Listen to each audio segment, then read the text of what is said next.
கேரளத்தில் சிறு சிறு நிலச்சரிவுகள் என்பது வாடிக்கையானவைதான். ஆனால் கடந்த ஜூலை 29ஆம் தேதி நள்ளிரவு மற்றும் அதிகாலையில் வயநாடு மாவட்டத்தில் நிகழ்ந்த நிலச்சரிவு இந்தியாவின் அத்தனை மொழிகளிலும் தலைப்புச் செய்தியாக போயுள்ளது. கேரளத்தில் சர்வதேச சுற்றுலா பயணிகள் அதிகம் விரும்பும் அடர் வனம் சூழ்ந்த அற்புத பிரதேசம்தான் வயநாடு. இங்கே மலைகளுக்கு இடையில் அமைந்துள்ளன முண்டக்கை, சூரல்மலை உள்ளிட்ட பகுதிகள். சுற்றுலா மற்றும் தேயிலை எஸ்டேட் தான் இங்கே பிரதான தொழில். இதனை சார்ந்து பல 100 குடும்பங்கள் மலைச்சரிவு மற்றும் அடிவாரங்களில் செட்டில் ஆகியிருந்தன.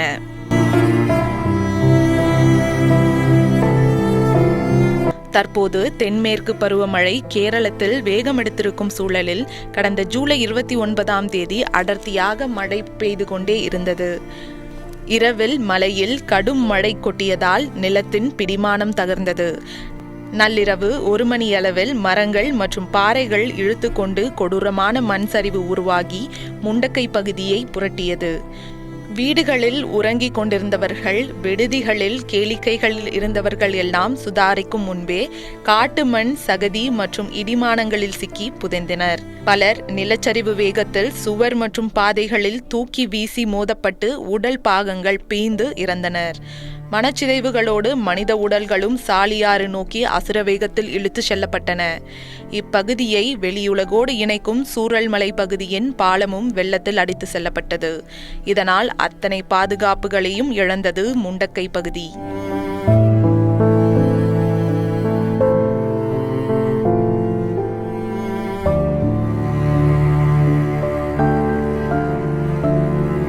அங்கே வசித்த சுமார் 370க்கும் மேற்பட்டவர்களின் நிலை என்ன ஆனது என்று தெரியாத நிலை ஏற்பட்டது. எப்படி மீட்பது என்று அதிகாரிகள் கைப்பிசைந்து கொண்டிருந்த நிலையில் அடுத்த 3 மணி நேரத்தில், அதாவது அதிகாலை 4 மணிக்கு சூரல்மலையிலும் கடுமையான நிலச்சரிவு உருவாகியது. பெரும் உயரத்திற்கு மண் மூடியதிலும், இருவழிஞ்சி ஆற்று கிராமத்தில் புகுந்ததிலும், சூரல்மலை மற்றும் அதையொட்டிய பகுதிகள் அப்படியே சகதியிலும் வெள்ளத்திலும் மூழ்கின.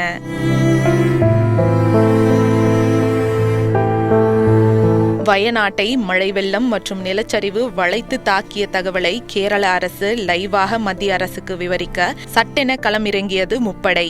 ஹெலிகாப்டர்கள் மூலமாக முதற்கட்டமாக 250 வீரர்கள் அனுப்பப்பட்டனர். மனத்திலிருந்து கழுகு பார்வையில் பார்த்தபோதே நிலைமையின் உக்கிரம் அவர்களுக்கு புரிந்து போனது.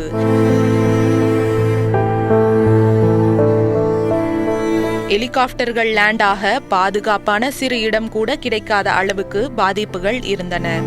ஆனாலும் மின்னல் வேகத்தில் இறங்கிய வீரர்கள் மீட்பு பணியை துவங்கினர்.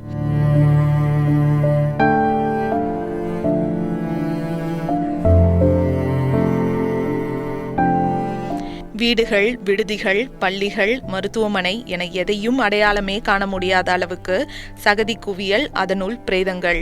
சுமார் 120 வீடுகள் இருந்த தேயிலை தோட்ட குடியிருப்பு என்ன ஆனது என கண்டறிவதற்குள் மீட்பு படைக்கு மூச்சு திணறியது.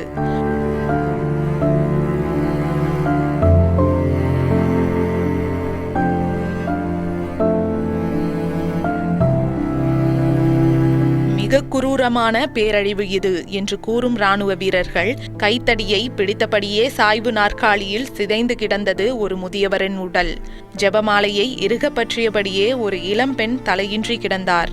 உடல் முழுவதும் புதைந்த நிலையில் வலது கை மற்றும் வெளியே நீட்டி உதவிக்கு அழைத்தபடியே ஒருவரின் உயிர் பிரிந்திருந்தது.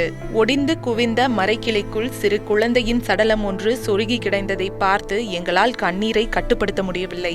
முண்டக்கை, சூரல்மலை பகுதிகளை சேர்ந்த சிலரது உடல்கள் 30 கிலோமீட்டர் தாண்டி போத்துக்கல் பகுதியில் கிடந்தன.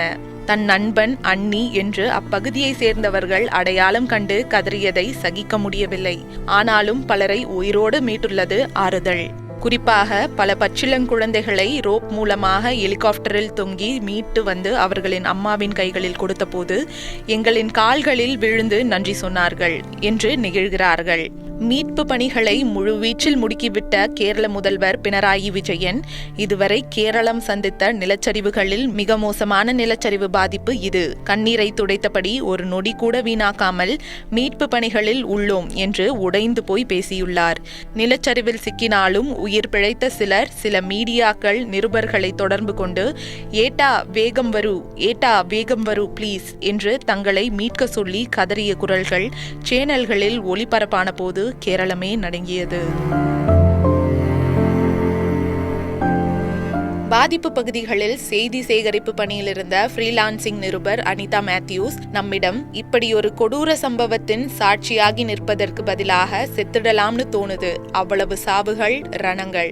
புதன்கிழமை நள்ளிரவு வரையில் சாவு எண்ணிக்கை 256 என்று சொல்லப்பட்டிருந்தாலும் கூட நிச்சயம் இன்னும் சில நூறுகளை தாண்டும். காரணம் பலரை காணவில்லை. இந்த பேரழிவுக்கு காரணம் இயற்கை கொட்டி தீர்த்த அதிக கனமழைதான் என்று சொல்லிவிட முடியாது.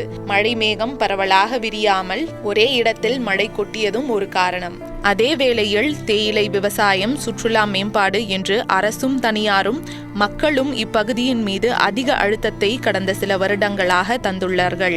நிலத்தின் தன்மையும் அமைப்பும் இயற்கையாக மாறியது மட்டுமல்லாமல் அதீத வருவாய்க்காக மனிதர்கள் எழுப்பிய கட்டிடங்கள், போர்வெல் போட்டது, நில பாதுகாப்புக்கு ஒவ்வாத தாவரங்களை பல லட்சம் ஹெக்டரில் வளர்த்தது என எல்லாம் சேர்த்து இப்பகுதியில் மண்ணடுக்கின் பிடிமானத்தை அசைத்துள்ளது. அதில் ஏற்பட்ட விரிசல்களில் தொடர்ந்து வெள்ள நீர் புகுந்து இந்த பெரும் நிலச்சரிவு நிகழ்ந்துள்ளது. ஆனால் இந்த எச்சரிக்கைக்கு எல்லாம் திருந்தும் ஜென்மங்களா நாம்? ஏற்கனவே பலமுறை பட்டும் நாம் மாறவில்லையே.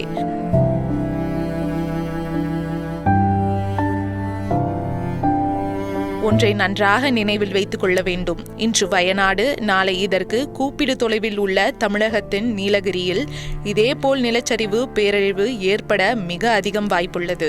குறிப்பாக ஊட்டியில் சுற்றுலா மற்றும் குடியிருப்பு கட்டுமானங்கள் அதிகமாகிக் கொண்டே போகின்றன. இந்த லட்சணத்தில் மாநகராட்சியாகவும் அதை ஆக்குகிறார்கள். ஏற்கனவே 2009 நிலச்சரிவு பேரழிவை நீலகிரி சந்தித்தது. 50க்கும் மேற்பட்டவர்கள் இறந்ததை மறந்துவிட்டுதான் இந்த ஆட்டங்கள் தொடர்கின்றன என்று ஆதங்கப்படுகிறார். வருமுன் விழித்துக் கொள்வது கட்டாயம்.